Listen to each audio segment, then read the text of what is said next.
Νιώθεις κάποιες μέρες φουσκωμένη, βαριά ή χωρίς ενέργεια? Μην ανησυχείς. Υπάρχει ένα φυσικό ρόφημα που μπορεί να σε βοηθήσει να νιώσεις ανάλαφρη και γεμάτη ζωντάνια. Είναι ένας απλός συνδυασμός από μέντα, πιπερόριζα, λεμόνι, μέλι και κανέλα. Μαζί, αυτά τα υλικά δημιουργούν μια φυσική ανανέωση που καθαρίζει το έντερο, το σηκώτη και τα νεφρά και βοηθούν το σώμα να ξαναβρει την ισορροπία του με τρόπο απλό και φυσικό. Και το καλύτερο, φτιάχνεται πανεύκολα στο σπίτι.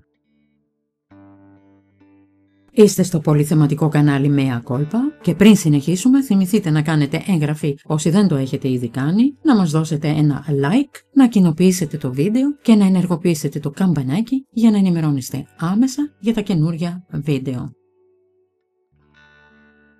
Ωφέλη των υλικών για να φτιάξετε το ρόφημα. Μέντα, δροσιστική και αποτοξινωτική, βοηθά στην πέψη και καταπραίνει το έντερο.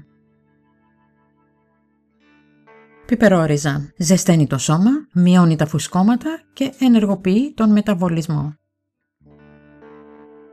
Λεμόνι, πλούσιο σε βιταμίνη C, καθαρίζει το σηκώτη και ενισχύει το ανοσοποιητικό. Κανέλα, ρυθμίζει το σάκχαρο και βοηθά στην κυκλοφορία. Μέλι, δίνει γεύση και έχει αντιβακτηριακές ιδιότητες. Τρόπος παρασκευής βήμα-βήμα. Θα χρειαστείς μία χούφτα φρέσκια μέντα, ένα μικρό κομμάτι πιπερόριζα, ένα λεμόνι, μία κουταλιά μέλι, ένα ξυλάκι κανέλας και 500 ml νερό. Οδηγίες. Πλένεις και κόβεις τα υλικά. Τα βάζεις σε κατσαρολάκι με το νερό και τα βράζεις για 10 λεπτά. Σουρώνεις, προσθέτεις το μέλι και απολαμβάνεις ζεστό ή χλιαρό. Ιδανικά πίνε το πρωί νηστική ή μετά από βαρύ γεύμα. Για άμεση αποτοξίνωση μπορείς να το πίνεις για 7 με 10 μέρες. Προφυλάξεις. Αν είσαι έγκυος, θυλάζεις ή παίρνεις φάρμακα, καλό είναι να ρωτήσεις τον γιατρό σου πριν ξεκινήσεις. Η αποτοξίνωση είναι χρήσιμη, αλλά πάντα με μέτρο και προσοχή.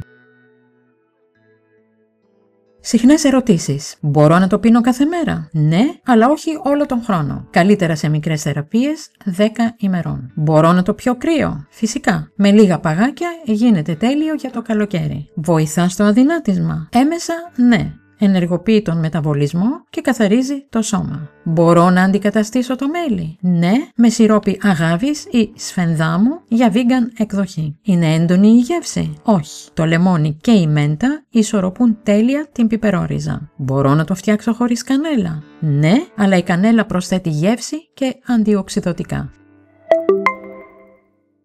Επειδή στο κανάλι μας υπάρχουν κι άλλα βίντεο σχετικά με το θέμα που μόλις ασχοληθήκαμε, σας προτείνω να δείτε μερικά. Οι σύνδεσμοί τους βρίσκονται από κάτω στην περιγραφή.